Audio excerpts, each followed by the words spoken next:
Welcome to Telugu first news. ముందుగా headlines చూద్దాం. Social media దుర్వినియోగంపై CM Chandrababu తీవ్ర ఆగ్రహం. అసభ్య పోస్టులను భావ ప్రకటన స్వేచ్ఛగా సమర్థించడం సరికాదన్న సీఎం. కుటుంబాలపై వ్యక్తిగత దూషణలు సమాజం సహించదన్న చంద్రబాబు.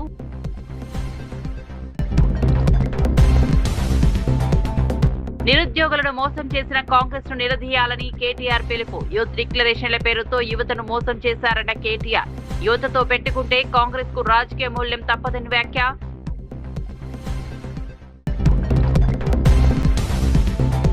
విక్రమ్ 1 విజయంపై శాస్త్రవేత్తలను అభినందించిన మోదీ. విక్రమ్ 1తో భారత అంతరిక్ష చరిత్రలో కొత్త అధ్యాయమని వ్యాఖ్య.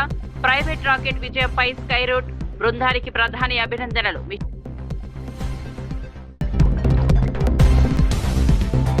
రైల్వేల్లో విప్లవాత్మక మార్పులు తీసుకొచ్చిన ఎన్డీఏ అన్న సత్యకుమార్. అమృత్ భారత్ కింద 75 స్టేషన్లను ప్రారంభించిన ప్రధాని మోదీ. రాయనపాడు స్టేషన్ ఆధునీకరణతో ప్రయాణికులకు మెరుగైన సౌకర్యాలు. ఇక వార్త వివరాల్లోకి వెళ్తే, నిరుద్యోగులను రెచ్చగొట్టి తప్పుడు హామీలతో నమ్మించి మోసం చేసిన కాంగ్రెస్ నాయకులను యువత నిలదీయాలని బీఆర్ఎస్ వర్కింగ్ ప్రెసిడెంట్ కేటీఆర్ పిలుపునిచ్చారు. యువతతో పెట్టుకుంటే రాజకీయంగా తీవ్ర పరిణామాలు ఎదుర్కోవాల్సి వస్తుందని కాంగ్రెస్ నేతలకు హెచ్చరించారు. యూత్ డిక్లరేషన్ పేరుతో నిరుద్యోగులను మోసం చేశారని ఆరోపించారు. కాంగ్రెస్ పార్టీకి యువతే రాజకీయంగా గట్టి సమాధానం చెప్పాల్సిన సమయం వచ్చిందన్నారు. ఎన్నికల సమయంలో ఇచ్చిన ఉద్యోగ హామీలను అమలు చేయకుండా యువతను నిరాశపరిచిందని విమర్శించారు. నిరుద్యోగ సమస్యలపై ప్రభుత్వం వెంటనే స్పందించాలని కేటీఆర్ డిమాండ్ చేశారు. ఒక నక్క ప్రమాణ స్వీకారం చేసిందట, ఇంకెవ్వరిని మోసగించనని. ఒక పులి పశ్చాత్తాపం ప్రకటించిందట, తోటి జంతువులను నేను ఇంకా చంపనని. ఇవాళ వీళ్ళ మాటలు వింటుంటే 60 ఏళ్లు నెత్తురు రుచి మరిగిన కాంగ్రెస్ ఏ రకంగా మోసం చేసిందో ఒక్కసారి గుర్తు చేసుకోమని చెప్పి నేను కోరుతా ఉన్నా. కాంగ్రెస్ పార్టీ పుట్టు పూర్వోత్తరాలు మీకు తెలుసు. అన్నీ తెలిసి కూడా చైతన్యవంతమైన మనం వాళ్ళ మోసపు వలలో పడ్డాం. కానీ ఈరోజు ఏం జరిగింది? కాంగ్రెస్ వాళ్ళకు అధికార పీఠం వచ్చింది, నిరుద్యోగులకు మాత్రం బలిపీఠం ఎక్కే పరిస్థితి వచ్చింది. 31 నెలలు అయిపోయింది, 32వ నెల నడుస్తూ ఉంది. సడి లేదు, చప్పుడు లేదు. కళ్ళబొల్లి మాటలు నమ్మి గ్రామాల్లో తిరిగి మీ నాయనమ్మ కాళ్ళు, మీ తాత కాళ్ళు, మీ అమ్మమ్మ కాళ్ళు, మీ మామల కాళ్ళు, అత్తల కాళ్ళు, కోడల కాళ్ళు, అందరి కాళ్ళు మొక్కి కేసీఆర్కు ఓటేయకండి, కాంగ్రెస్ను గెలిపించండి అని ప్రచారం చేసిన నిరుద్యోగులు ఇవాళ బాధపడతా ఉన్నారు. ఇప్పుడే ఆ తమ్ముళ్ళు మాట్లాడింది మీరు విన్నారు. మాట తప్పిన ఈ జూటాగాళ్లను, మాట తప్పి ఇవాళ మిమ్మల్ని వంచిన ఈ దుర్మార్గులను, మిమ్మల్ని రెచ్చగొట్టి ఓట్లేయించుకొని అధికారం చేపట్టి నమ్మించి నట్టేట ముంచిన కాంగ్రెస్ను ఏం చేయాలో మీరే ఆలోచించండి. ముఖ్యమంత్రి మాటల్లో చెప్పాలంటే, రేవంత్ రెడ్డి మాటల్లో చెప్పాలంటే, బెల్ట్ ట్రీట్మెంట్ ఇద్దామా, లాగులో తొండలిడుద్దామా, గుడ్లు వీకి గోటీలాడదామా, ఏం చేద్దామో ఆలోచించండి. ఎందుకంటే ఒకటి మాత్రం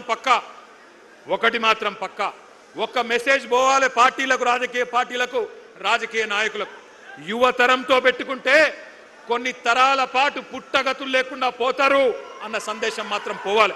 అందుకే యూత్ డిక్లరేషన్ పేరుతో చీట్ చేసిన ప్రియాంక గాంధీకి, కాంగ్రెస్ పార్టీకి, రాహుల్ గాంధీకి, రేవంత్ రెడ్డికి మీరు డెత్ డిక్లరేషన్ రాయాలని చెప్పి నేను హృదయపూర్వకంగా మిమ్మల్ని కోరుతా ఉన్నా.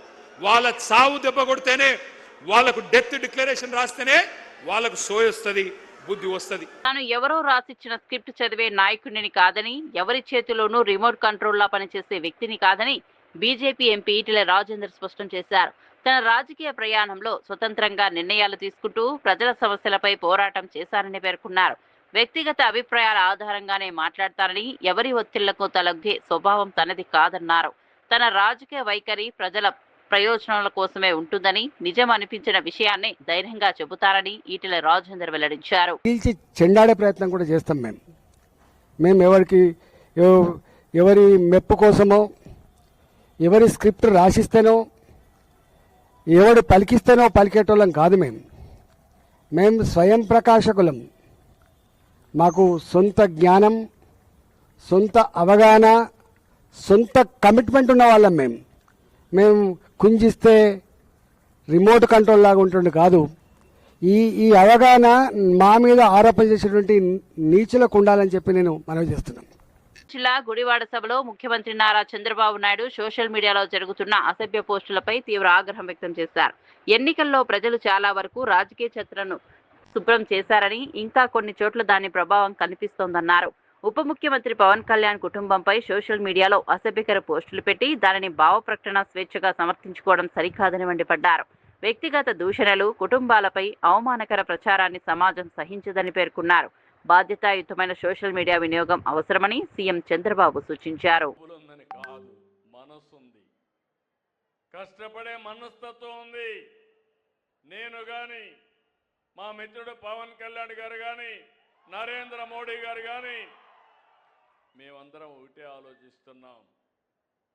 ప్రజలకు సంక్షేమ కార్యక్రమాలు ఇవ్వాలి, అభివృద్ధి కార్యక్రమాల వైపు నడిపించాలి. మిమ్మల్ని ఎప్పటికప్పుడు చైతన్యవంతులు చేసి మిమ్మల్ని సక్రమమైన మార్గం నడపడానికి పనిచేస్తున్నాం. ఈరోజే అంగన్వాడీ కార్యకర్తలు ఇక్కడే స్వచ్ఛ ఆంధ్రప్రదేశ్లో పనిచేసే కార్మికులు వీళ్ళిద్దరికి కూడా తల్లికి వందనం అమలు చేయడానికి నిర్ణయం తీసుకున్నాం. వాళ్ళ అకౌంట్లో కూడా డబ్బులు వేస్తాం. తెలంగాణ కాంగ్రెస్ కార్యకర్తల ప్రధాన లక్ష్యం 2029లో రాహుల్ గాంధీని ప్రధానమంత్రిగా చేయడమేనని TPCC working president T Jaggareddy అన్నారు. పార్టీ రాష్ట్ర ఇన్ఛార్జ్ మీనాక్షి నటరాజన్, ముఖ్యమంత్రి రేవంత్ రెడ్డి, టీపీసీసీ అధ్యక్షుడు మహేష్ కుమార్ గౌడ్ సమక్షంలో జరిగిన సమావేశంలో ఈ మేరకు కార్యాచరణపై చర్చించినట్లు తెలిపారు. రాష్ట్రంలోని 17 లోక్సభ స్థానాల్లో కనీసం 14 స్థానాలు గెలవాలని లక్ష్యంగా పెట్టుకున్నామని చెప్పారు. నియోజకవర్గాల పునర్విభజన అనంతరం ఆ సంఖ్యను 20కి పెంచి క్లీన్ స్వీప్ సాధించే దిశగా పార్టీ పనిచేస్తుందని జగ్గారెడ్డి వెల్లడించారు. कैसा जनता कैसा कितना खुश में थे ये सब पता है. बात ये बोला मैं राहुल जी को अपन प्रधानमंत्री बनाना है. अगर यहाँ तेलंगाना में पार्लियामेंट सीट्स 17 है, अगर 17 में 14 जीतना, अगर डिलिमिटेशन हुआ तो अभी 26 में 20 जीतना कांग्रेस एमपी. उसके लिए कुछ सेपरेट ऑब्जर्वेशन एक रखना पड़ता. कैसा भी सीएम रेवंत रेड्डी भी रहता है, पीसीसी भी आप भी रहेंगे, पर और कुछ लोगों को, उत्तम रेड्डी को और वेंकट रेड्डी को, राजगोपाल रेड्डी को, मेरे को, जाना रेड्डी को और कुछ सीनियर लीडर्स है जैसे अभी श्रीधर बाबू उधर, ऐसा पन्नो प्रभाकर, ऐसा कुछ. मेरा ये बात बोला है कि सीनियर लीडर्स एक टीम बना के सेपरेट एमपीज को, अगर 17 इलेक्शन हुआ, 17 एमपी को तेलंगाना में इलेक्शन हुआ तो 14 कैसे कांग्रेस एमपी जीतना. अगर 26 एमपीज को इलेक्शन तेलंगाना में हुआ तो 20 कांग्रेस एमपीज कैसे जीतना. इसके लिए एक तरफ गवर्नमेंट कांग्रेस आना, एक तरफ ये सीट कैसे जीतना, राहुल जी जैसा प्रधानमंत्री बना यहाँ उसके भी एक डिसीजन देखो मैडम, प्लान करो बोल के इसी एक सजेशन दिया मैं. राहुल गांधी जी को, जो राहुल जी को प्रधानमंत्री बनाना है, ये तो सबका ख्वाहिश है. नटराजन जी आपका भी ख्वाहिश है, हमारा भी है, सबका भी है, दुनिया का भी है. कहीं बोल तो अभी बीजेपी का तो 3 बार तो देख लिए मोदी जी को, मगर राहुल जी को तो खानदानी को देख रहे दुनिया. जो रूल में प्रधानमंत्री जिस दिन है वहाँ कैसा रूल चला. శ్రీహరికోట నుంచి స్కైరూట్ ఏరోస్పేస్ అభివృద్ధి చేసిన విక్రమ్-1 రాకెట్ తొలి ఆర్బిటల్ ప్రయోగం విజయవంతం కావడంతో ప్రధాని నరేంద్ర మోదీ శాస్త్రవేత్తలను అభినందించారు. ప్రైవేట్ రంగం అభివృద్ధి చేసిన రాకెట్ విజయవంతంగా కక్షల్లోకి చేరడం భారత అంతరిక్ష చరిత్రలో కొత్త అధ్యాయమని పేర్కొన్నారు. మిషన్ ఆగమన విజయంతో దేశ అంతరిక్ష రంగానికి కొత్త ఉత్సాహం లభించిందన్నారు. ఈ విజయానికి కృషి చేసిన శాస్త్రవేత్తలు, ఇంజనీర్లు, సాంకేతిక నిపుణులను ప్రధాని ప్రత్యేకంగా అభినందిస్తూ భారత్ను అంతరిక్ష రంగంలో మరింత ఉన్నత స్థాయికి తీసుకెళ్లే విజయంగా అభివర్ణించారు. सबसे पहले तो आपको बहुत बहुत बधाई. आपने 2 काम किए हैं. एक तो आसमान में नए पौधे गाड़ दिए हैं और दूसरा जमीन में भी उस रूट्स को आपने मजबूती दी है जो देश के नौजवानों को आगे आने की प्रेरणा देगी। और मुझे ये सफलता के लिए तो आनंद होना ही होना था, लेकिन आप लोगों ने जिस कमिटमेंट के साथ मेहनत की, और मैं जब आपके इन्फिनिटी कैंपस के उद्घाटन के लिए आपके साथ जुड़ा था, मेरे को मन करता था मैं पहुंचूं, लेकिन पहुंच नहीं पाया, लेकिन आपके साथ वीडियो से जुड़ा था। और आज भी मैं इस पूरे लॉन्चिंग कार्यक्रम को देख रहा था। कब से मेरा ध्यान जो गया, आपकी पूरी टीम 25-30 साल की दिखती है, ये मुझे और खुशी दे रही थी। शुरू में आपके चेहरे पर चिंता भी नजर आती थी, लेकिन फिर मैं देख रहा था कि खुशियों से माहौल भर गया। मैं आपको, आपकी पूरी टीम को इस महत्वपूर्ण निर्णय के लिए और महत्वपूर्ण सफलता के लिए मैं बहुत बहुत बधाई देता हूं। जब हम स्पेस को प्राइवेटाइज करना चाहते थे, तब मेरे सामने कई सारी आशंकाएं रखी गई थी कि ये तो हो नहीं सकता, कैसे करोगे, वैसे करोगे, लेकिन मैं इसको आगे बढ़ता ही गया। अब आपके कारण मेरे उस निर्णय को ताकत मिल गई है। अब मेरी टीम भी स्वीकार करेगी, यहां देश के नौजवानों पर भरोसा करना चाहिए, उनको काम देना चाहिए, और वो करके दिखाते हैं। आपने काम करके दिखाया है। मैं आपकी और आपकी टीम को फिर से एक बार बहुत बहुत बधाई देता हूं।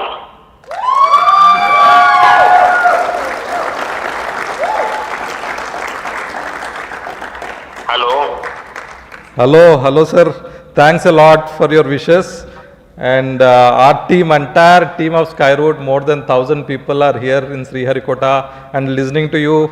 Our hearts are swelling with pride, and this means a lot to us. देखिए, ये मिशन आगमन है। अब आगमन को तो और आगे बढ़ते ही जाना है।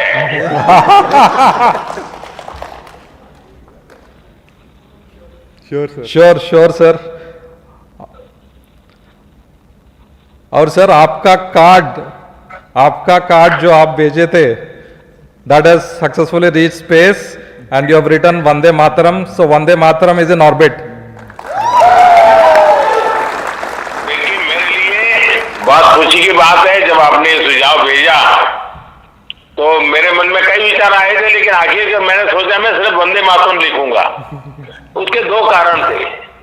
इस बार हमारा देश वंदे मातरम के 150 वर्ष मना रहा है, तो मैं चाहता था कि इसको एक नए तरीके से मनाएं, और वंदे मातरम ही था जिसने देश के नौजवानों को हमेशा देश के लिए जीने मरने की प्रेरणा दी थी। और आज वंदे मातरम हमें देश के लिए जीने की ताकत देता है, और आप लोगों ने जी करके दिखाया है। आपका जो कुछ भी मिशन है, मैं इसको एक प्रकार से वंदे मातरम मिशन ही देखता हूं कि भारत मां की गरिमा को नई ऊंचाइयों पर पहुंचाना, नई पीढ़ी को टेक्नोलॉजी को लाभ देना, और नई पीढ़ी को टेक्नोलॉजी में आने के लिए प्रेरित करना, हर प्रकार से। और उसमें से मेरे मन में विचार आया था लंबा कुछ ना लिखूं, सिर्फ वंदे मातरम मेरे भाव व्यक्त करूं। और मुझे खुशी है कि कल आपने उस बात को मीडिया से भी शेयर किया, और आज इस सफलता के साथ वंदे मातरम का भाव भी नई ऊंचाइयों को पार कर रहा है। Thank you, sir.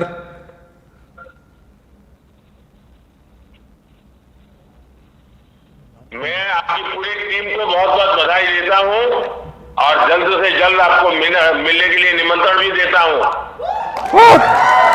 Thank you, sir. Thanks a lot. Thank you, sir. We are privileged to hear you. I'm privileged to have your blessings. Entire team of Skyroad, entire India is really proud of your initiative to start the space program, open it up to private sector, and now we see historically, first time probably a private company have built and successfully reached an orbit in the first attempt. Thanks a lot. It's happening from India, and this is a 100% designed in India rocket, 100% manufactured. NDA ప్రభుత్వం గత 12 ఏళ్లలో భారత railway వ్యవస్థలో విప్లవాత్మక మార్పులు తీసుకొచ్చిందని కేంద్ర మంత్రి సత్యకుమార్ యాదవ్ తెలిపారు. అమృత్ భారత్ స్టేషన్ పథకం కింద దేశవ్యాప్తంగా పునరాభివృద్ధి చేసిన 75 రైల్వే స్టేషన్లను ప్రధాని నరేంద్ర మోదీ వర్చువల్ గా ప్రారంభించారని చెప్పారు. ఆంధ్రప్రదేశ్లో 35 కోట్ల వ్యయంతో ఆధునీకరించిన రాయనపాడు రైల్వే స్టేషన్ను ప్రారంభించినట్లు వెల్లడించారు. రైల్వే మౌలిక వస్తువుల అభివృద్ధికి కేంద్ర ప్రభుత్వం భారీగా పెట్టుబడులు పెడుతోందని, ప్రయాణికులకు ప్రపంచ స్థాయి సౌకర్యాలు కల్పించడమే లక్ష్యమని సత్యకుమార్ యాదవ్ పేర్కొన్నారు. 12 సంవత్సరాల్లో 49,000 కిలోమీటర్ల ఎలక్ట్రిఫికేషన్. దీన్ని బట్టి రైల్వేల మీద అన్ని శాఖలు దీని మీద పెట్టినట్టుగానే ఎంత ప్రధానంగా దృష్టి పెట్టారనే విషయాన్ని మనం అర్థం చేసుకోవాలి. అన్నిటికన్నా ప్రధానంగా ఆంధ్రప్రదేశ్ మీద ప్రధానంగా దృష్టి పెట్టిన విషయం కూడా మనం అర్థం 2013-14కి కేవలం 886 కోట్లు మాత్రమే బడ్జెట్లో కేటాయింపులు ఆంధ్రప్రదేశ్కు ఉంటే ఇవాళ అది ఆర్థిక సంవత్సరంలో 10,200కు పెరిగింది. 83,000 కోట్ల రైల్వే పనులు ఆంధ్రప్రదేశ్లో జరుగుతున్నాయి. రేపు రాబోయే కాలంలో భారత్ ఏ విధంగా ముందుకెళ్లడానికి ఉండబోతుందనే దాన్ని ఇవాళ మన భారతదేశంలో ఓపెన్ అయ్యే రైల్వే స్టేషన్లు కానీ, మన భారతదేశంలో వచ్చే ట్రైన్స్ కానీ, ఇవన్నీ కూడా ఒక చిన్న శాంపుల్ మాత్రమే చూపిస్తున్నారు ఆయన. కాబట్టి నరేంద్ర మోడీ గారి ఆధ్వర్యంలో, రాష్ట్రంలో చంద్రబాబు నాయుడు గారి ఆధ్వర్యంలో డబుల్ ఇంజన్ సర్కార్ ఇటువంటి ఎన్నో కార్యక్రమాలు ముందుకు తీసుకెళ్తాయి. నా మట్టికి నేను గత 2 సంవత్సరాల్లో విజయవాడ నగరానికి సంబంధించి నరేంద్ర మోడీ గారు కానీ, అశ్విని వైష్ణవ్ గారు కానీ సుమారు 8 ఆర్ఓబీలు 6యూబీలు విజయవాడ పార్లమెంట్లోనే ఇచ్చారు. అంటే వారు దేశం మొత్తం మీద ఏ విధంగా ముందుకు వెళ్తుందో మనం అర్థం చేసుకోవచ్చు. అంతేకాకుండా నా పార్లమెంట్లో ఉన్న 4 రైల్వే స్టేషన్లు 3 అమృత్ భారత్ స్టేషన్లు అవుతున్నాయి. 4వది కొండపల్లి కూడా వచ్చే కాలంలో అతి త్వరలో అమృత్ భారత్ స్టేషన్ కింద వెళ్తుంది. ప్రధాని నరేంద్ర మోదీ బీసీలకు వ్యతిరేకంగా వ్యవహరించడం మానుకోకపోతే దేశవ్యాప్తంగా ఓబీసీ ఉద్యమం ప్రారంభమవుతుందని Telangana BC JAC chairman Jajula Srinivas Goud హెచ్చరించారు. జనాభా దామాషా ప్రకారం బీసీ రిజర్వేషన్లను 60% పెంచాలని, మహిళా రిజర్వేషన్ బిల్లులో ఓబీసీ సబ్ కోటా కల్పించాలని కేంద్ర ప్రభుత్వాన్ని డిమాండ్ చేశారు. ఆగస్టు 7న బెంగళూరులో నిర్వహించనున్న 11వ జాతీయ ఓబీసీ మహాసభలో భవిష్యత్ కార్యాచరణ ప్రకటిస్తామని తెలిపారు. జాతీయ జనగణనలో ఓబీసీ కులాలను ప్రత్యేకంగా లెక్కించాలని కూడా కేంద్రాన్ని కోరారు.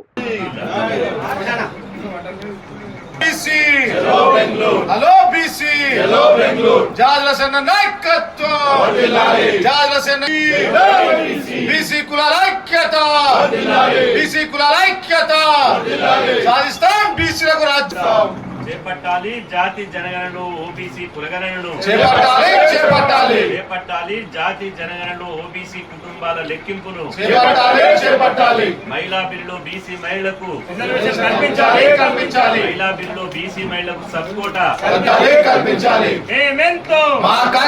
మేమెంతో సాధిద్దాం బీసీల రాజ్యాధికారాన్ని, సాధిద్దాం బీసీల రాజకీయ అధికారాన్ని. కదిలిందిర బీసీ దండు, కదిలిందిర బీసీ దండు. బీసీల ఐక్యత, బీసీల ఐక్యత. తెలంగాణ కడ్డరా.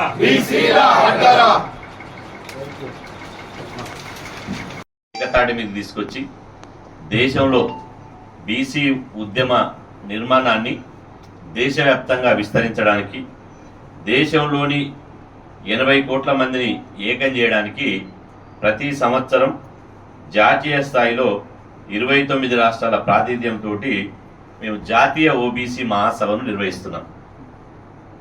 ఇప్పుడు రేపు ఆగస్టు 7న నిర్వహించేటువంటి సభ 11వ జాతీయ మహాసభ. అంటే ఇప్పటికే 10 రాష్ట్రాల్లో జాతీయ ఓబీసీ మహాసభ నిర్వహించాం.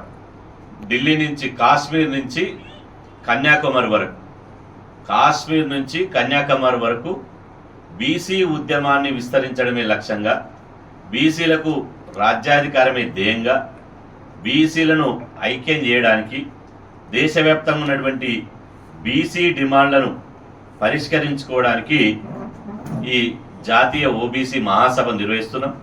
ఈ మహాసభకు దేశవ్యాప్తంగా ఉన్నటువంటి 29 రాష్ట్రాల ఓబీసీ ప్రతినిధులు హాజరు. తమ న్యాయమైన డిమాండ్ల పరిష్కారం కోసం ఐకేపీ, వివోఏలు మంత్రి కోమటిరెడ్డి వెంకటరెడ్డి క్యాంప్ కార్యాలయాన్ని ముట్టడించారు. ప్రభుత్వ ఉద్యోగులుగా గుర్తించాలని, కనీస వేతనం అమలు చేయాలని డిమాండ్ చేస్తూ మహిళా ఉద్యోగులు, కార్మికులు మంత్రి నివాసం ఎదుట బైఠాయించారు. ప్రభుత్వానికి వ్యతిరేకంగా నినాదాలు చేస్తూ ప్లక్లారులతో నిరసన వ్యక్తం చేశారు. ఆందోళన నేపథ్యంలో ఎలాంటి అవాంఛనీయ ఘటనలు జరగకుండా పోలీసులు భారీగా మోహరించారు. తమ సమస్యలను ప్రభుత్వం వెంటనే పరిష్కరించాలని వివోఏలు డిమాండ్ చేశారు. సిఐటితో సహా మీ మంత్రి గారిని కలిశాం, ముఖ్యమంత్రి గారిని కలిశాం, సెర్ప్ సీఈఓని కలిశాం, అందరినీ 18,000 కనీస వేతనాన్ని మేము రాగానే అమలు చేస్తామని చెప్పి మీరు హామీ ఇచ్చారు. హామీ ఇచ్చి 2.5 ఈ ప్రభుత్వాన్ని హెచ్చరించడం కోసమే ఈరోజు ఈ ఆందోళన పోరాటానికి మేము వచ్చాం. అదే కాదు, ఈరోజు వివోఏలు గొంతమ కోరికలు కోరట్లే, లేదా ఇచ్చినటువంటి హామీలు నిలబెట్టుకోకపోతే, ఇచ్చినటువంటి హామీలు అమలు చేయకపోతే రాష్ట్రంలో. నల్గొండ జిల్లా కటంగూరు మండలం మునుకుంట్ల గ్రామంలో 2 యువతీ యువకుల అనుమానాస్పద మృతి స్థానికంగా కలకలం రేపింది. ఎంబీబీఎస్ మొదటి సంవత్సరం విద్యార్థిని లక్ష్మీ ప్రసన్న ఉరి వేసుకుని ఆత్మహత్య చేసుకోగా అదే గ్రామానికి చెందిన చరణ్ అనే యువకుడు కూడా ఉరేసుకుని మృతి చెందాడు.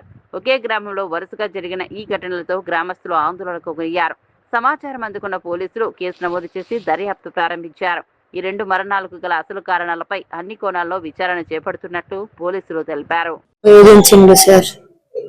లవ్ చెయ్యి, నాతో ఉండు, ఇలాంటివన్నీ అనడం, బ్లాక్ మెయిల్ చేయడం, తనని కంటిన్యూస్ గా ఫాలో చేయడం, తను ఎక్కడికి వెళ్తే అక్కడికి వెళ్ళడం, హెరాస్ చేయడం, హింసించిండు సార్. హింసించి ఆ హింసకు తట్టుకోలేక తను చనిపోయిందా లేకపోతే అతనే వచ్చి చంపిండా అనేది నాకు తెలియదు సార్. ఎప్పుడు రాను అతను నిన్న మొత్తం మా గల్లీలో ఉన్నాడు సార్. అసలు అతను రాడు, మా సైడే రాడు, నిన్న మొత్తం మా గల్లీలోనే ఉన్నాడు. ఇంకా తను గంజాయి తాగినట్టు కూడా కొందరు అన్నారు. ఆ మత్తులో చేసిండేమో అని అయితే నేను చెప్పగలుగుతున్నా సార్. ఒకవేళ తనే చేసుకుంది అంటే అతను వేధించే వేధింపులకు తట్టుకోలేక చేసుకుంటా సార్. చంపబడింది అంటే మాత్రం అతనే చంపుతాడు సార్. మాకు ఇంట్లో ఎలాంటి ప్రాబ్లమ్స్ ఉండవు, పేరెంట్స్ ప్రాబ్లం ఉండదు, స్టడీ ప్రాబ్లం ఉండదు.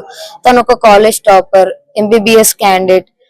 మాకు మా ఫాదర్ కూడా అసలు ప్రెషర్ చేయరు. మీకు చదవాలనిపిస్తే చదవండి, ఏదన్నా ప్రెషర్ అనిపిస్తే నాకు చెప్పండి అని ఇట్లా ఫ్రీడమ్ ఇచ్చే పేరెంట్స్ మాకు ఉన్నారు. ఈవెన్ మా పేరెంట్స్, మా మదర్ ఆర్ ఫాదర్ ఒక పని కూడా చెప్పారు సార్. చాలా గారాభంగా పెంచిన వాళ్ళే, చాలా గారాభంగా పెంచారు కదా. మేము ఏ ప్రెషర్ తోని చనిపోం సార్. ఒకరు వచ్చి వేధిస్తే తప్ప చనిపోయేటట్టు, లేదంటే ఒకరు వచ్చి చంపేస్తే తప్ప చనిపోయేంత. అవును సార్, ఇబ్బంది పెడుతుండు అతను. ఒక 1 year నుంచి లవ్ చేయి అని ఇట్లా ఇబ్బంది పెడితే నాకు మా చెల్లెలు చెప్పినప్పుడు. గుంటూరు ఘటన రెడ్ బుక్ రాజ్యాంగానికి పరాకాష్ఠగా నిలిచిందని వైఎస్ఆర్సీపీ నేతలు ఆరోపించారు. టీడీపీ అంటే దుశ్శాసన, దుర్మార్గుల పార్టీగా మారిందని విమర్శించారు. ఎమ్మెల్యే గల్లా మాధవి, ఆమె అనుచరులు సెటిల్మెంట్ చేసేందుకు ప్రయత్నించారని ఆరోపిస్తూ ఈ ఘటనపై సమగ్ర విచారణ జరపాలని డిమాండ్ చేశారు. టీడీపీ కార్యకర్తలు మహిళల పట్ల దారుణంగా ప్రవర్తించారని పేర్కొంటూ ఈ అంశంపై మహిళా కమిషన్ ఎందుకు స్పందించడం లేదని ప్రశ్నించారు. బాధ్యులపై చట్టపరమైన చర్యలు తీసుకోవాలని ప్రభుత్వాన్ని కోరారు. చూస్తూ ఉన్నాం, ఎవరి మీద మీరు చర్యలు తీసుకున్నారు? ఈ గుంటూరు జిల్లాలో జరిగిన సంఘటనలో 3 రోజులు ఎందుకు జాప్యం జరిగింది? తెలిసిన విషయం ఏంటంటే అక్కడ స్థానిక ఎమ్మెల్యే అయిన గల్లా మాధవి గారు ఆమె అనుచరులు కలిపి సెటిల్మెంట్ చేయడానికి ప్రయత్నించారంట. అంటే ప్రతి సంఘటనలో కూడా సెటిల్మెంట్తో కాలం వెల్లబూస్తూ ఉండే పరిస్థితి.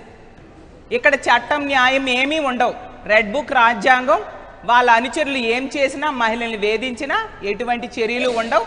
నాయకులే ఇలా చేస్తూ ఉంటే ఎటువంటి చర్యలు తీసుకోవట్లేదు. కాబట్టి ఈరోజు గ్రామ స్థాయిలో, అలాగే వార్డు స్థాయిలో, డివిజన్ స్థాయిలో కూడా తెలుగుదేశం పార్టీ కార్యకర్తలు ఈరోజు ఇలాంటి దుర్మార్గకరమైన సంఘటనలు చేస్తూ ఉండే పరిస్థితి మనం చూస్తూ ఉన్నాం.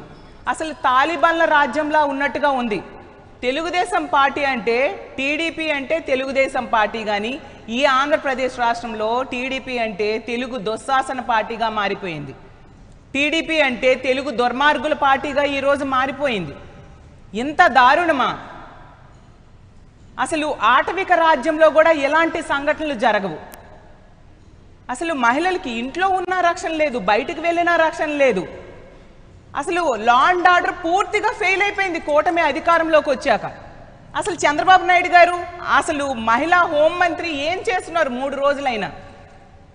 ఇలాంటి సంఘటన జరిగినందుకు ఒక మహిళ అయిన హోంమంత్రి సిగ్గుతో తలదించుకోవాలి.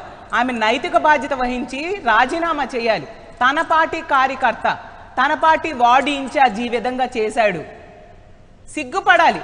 మరి ఇప్పుడు ఆవిడ వీడియో కాల్లో పరామర్శ చేస్తారా? ఇలాంటి తప్పుడు పని చేసిన ఆ దుర్మార్గుడిని పరామర్శ చేస్తారా వీడియో కాల్లో? ఆవిడకి అలవాటు కదా వీడియో కాల్లో పరామర్శలు చేయడం. సిగ్గులేదా మీకు? ఎన్ని సంఘటనలు జరుగుతున్నా మీరు ఎందుకు యాక్షన్ తీసుకోవట్లేదు? అసలు ఆ కుటుంబాల దగ్గరికి వెళ్ళి అసలు ఏం జరిగిందో తెలుసుకోవాల్సిన బాధ్యత హోంమంత్రికి లేదా? ఇలాంటి విషయాల్లో కోర్టులు కూడా సుమోటోగా తీసుకోవాలి, బాధ్యుల మీద కఠిన చర్యలు తీసుకోవాలి. ప్రభుత్వ ఆసుపత్రిలో దాతల సహకారంతో చేపడుతున్న అభివృద్ధి పనులు వేగంగా కొనసాగుతున్నాయని కేంద్ర మంత్రి పెంబసాని చంద్రశేఖర్ తెలిపారు. 10 కోట్ల వ్యయంతో నిర్మించనున్న Aziz Khan ortho trauma block కు ఎమ్మెల్యేల సమక్షంలో శంకుస్థాపన చేశారు. అంతర్జాతీయ ప్రమాణాలతో G+5 అంతస్తుల్లో 100 పడకల సామర్థ్యంతో ఈ భవనం నిర్మించనున్నట్లు వెల్లడించారు. ఇప్పటికే మదర్ అండ్ చైల్డ్ కేర్ భవనాన్ని ప్రజలకు అందుబాటులోకి తీసుకొచ్చామని, కొత్త ట్రామా బ్లాక్ తో ఆర్థోపెడిక్ ప్రమాద బాధితులకు మరింత మెరుగైన వైద్య సేవలు అందుబాటులోకి వస్తాయని మంత్రి తెలిపారు.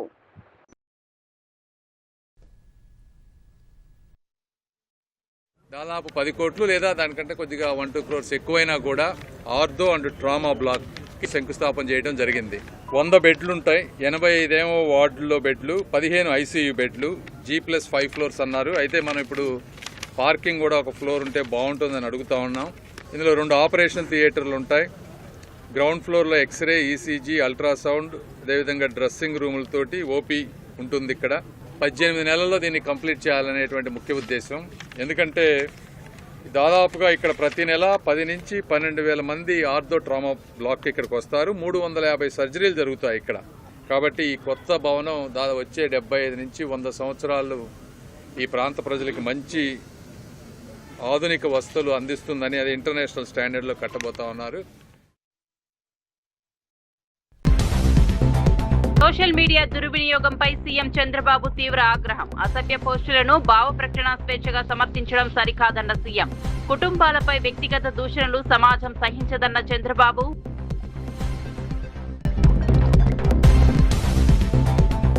నిరుద్యోగులను మోసం చేసిన కాంగ్రెస్ ను నిలదీయాలని కేటీఆర్ పిలుపు. యూత్ డిక్లరేషన్ల పేరుతో యువతను మోసం చేశారన్న కేటీఆర్. యువతతో పెట్టుకుంటే కాంగ్రెస్ కు రాజకీయ మూల్యం తప్పదని వ్యాఖ్య.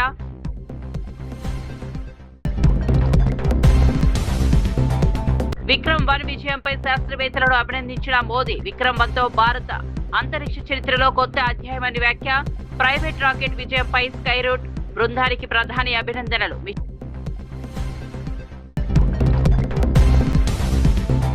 రైల్వేల్లో విప్లవాత్మక మార్పులు తీసుకొచ్చిన ఎన్డీఏ అన్న సత్యకుమార్. అమృత్ భారత్ కింద 75 స్టేషన్లను ప్రారంభించిన ప్రధాని మోదీ. రాయనపాడు స్టేషన్ ఆధునీకరణతో ప్రయాణికులకు మెరుగైన సౌకర్యాలు.